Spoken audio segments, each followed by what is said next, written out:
Hello and welcome back to the Tao Manifesting Tarot. This is the only tarot reading I'm aware of where we focus entirely and exclusively on the best thing that you have as you take yourself through this 3D experience called life, and that is your manifesting ability. We all have it. It is tamped down, taken away, removed, nullified, whatever term you want to use, as we get older. And the reason is very simple. Someone who can manifest is very difficult to control because they have, I don't want to say it's their own agenda, but they are following that siren's call in their spirit. And almost nothing, almost no one can distract them. The people who run the world, especially right now, don't like that. So they don't encourage it. I encourage your ability to manifest because, according to philosopher Chris Howard, in a quantum universe, we experience that which we look for. And what we focus on determines our reality. So, again, without sounding narcissist, because there's nothing narcissistic about this idea at all, you following your spirit call should not only brighten you, but it should also improve the lives of those around you. Not that you're trying to change them, not that you're trying to improve them, but you tapping into your manifesting ability has kind of a synergy.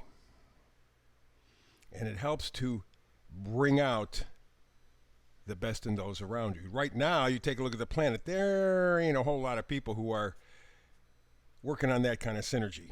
They're working at controlling, not improving. So, let's improve you. Let's make your manifesting ability even stronger. And the middle card is where we begin. It's the Oracle card. No place like home. Home, obviously, not a physical place. This is that spirit essence. It's your, for lack of a better term, your spiritual bone marrow. I mean, it is integral, essential in terms of who you are as a human being. And so finding that spot is why we focus on your manifesting ability. And so in essence, what we're talking about, finding your bliss. And I want to toss something in very quickly. A lot of people take advantage of it, and I don't think they should.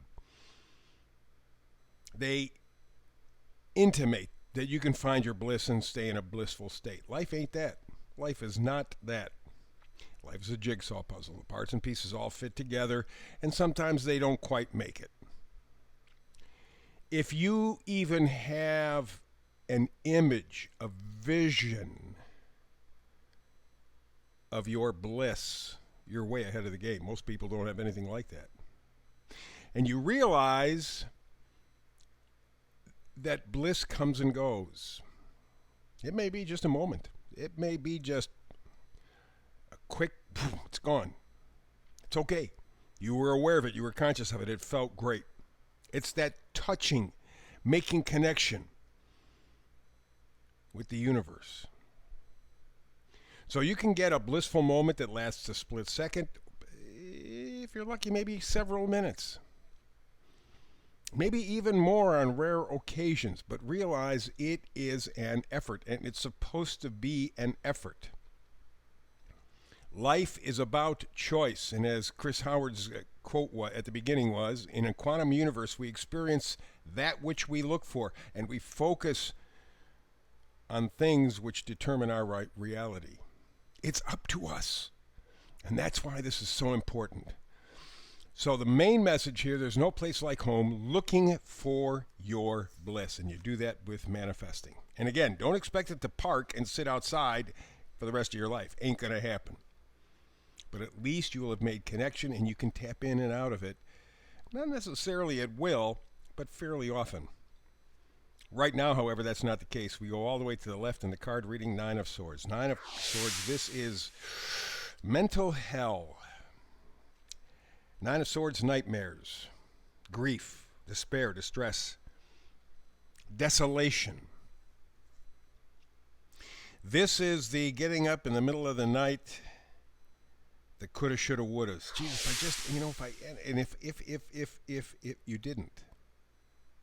Two things to do. One, learn from it if you can. Two, realize maybe it wasn't the time. Maybe it wasn't meant for you. Maybe something was out of focus and you were looking in the wrong direction. Maybe it was a blessing. I know in my life, I've had things that I've wanted. I mean, I wanted. They didn't happen. And now as I look back, I want to thank you, God. Thank you, God. It would have changed my life in a way that I think today probably would have been unbearable. And this happened on several occasions. It's like that for all of us. So the Nine of Swords is this useless, because it really doesn't accomplish anything. We're beating ourselves up mentally, agonizing. And the card next to it says, don't do that. Go in with enthusiasm, positivity, gratitude. King of Wands. And the Wands are positivity, gratitude, joy, happiness, possibility. And the King talks about all of those. Indicates that the door is open for you if you choose. Remember, whatever you focus on determines your reality. If you choose, you can get this positivity, joy, enthusiasm, possibility, this tremendous Wands energy. You can get that into your life. You have to invite it in and realize it's a come and go proposition. Again, it's that bliss. It'll be here, and it may stick around for a split second, several seconds, maybe several minutes, maybe several hours if you're lucky. Doesn't make any difference. You welcome him. Welcome the experience with open arms. So let's move over a little bit here. More enthusiasm. Yeah, Nine of Wands. Nine of Wands is enthusiasm, but with determination, stamina, courage.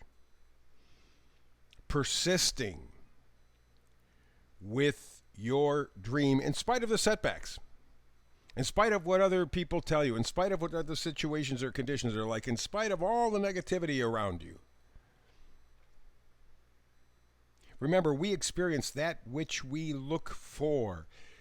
And the King of Wands and the Nine of Wands says, look for that positivity, the enthusiasm, the gratitude. Do not surrender.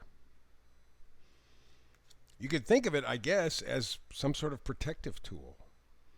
But it's helping you to focus on what you really want to bring into your life. And the final card, my favorite. I know everybody likes the Sun card in tarot. I like the Fool, because I don't think he's a fool.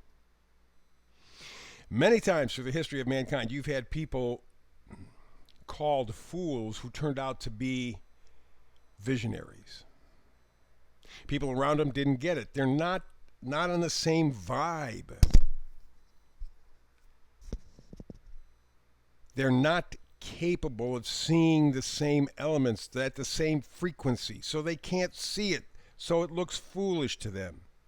The Fool, you see all that yellow in the card, standing on the edge of a cliff, carrying virtually nothing, because remember, whatever you own owns you. That's what's hiding behind the curtain in capitalism. More things you owe, the more in debt you are, the less you really have, and you've given up a large part of your living experience just to make the damn dollar for something that really doesn't effectively improve your life. So you got a new car, so you got a new house, you got a new job, got this, that. Does it bring you joy, happiness, contentment, peace, purpose, gratitude? That's what the Fool knows. He tunes into that frequency. He knows how to find his bliss. He knows there's no place like home. He doesn't need things around him. He needs the feeling. He needs the thought. He needs the frequency. And he gets it because he manifests it. That's the reading for today. Back again tomorrow with another Tao Manifested Tarot reading. Hope you're here with me. If not, between now and the next time, peace and blessings.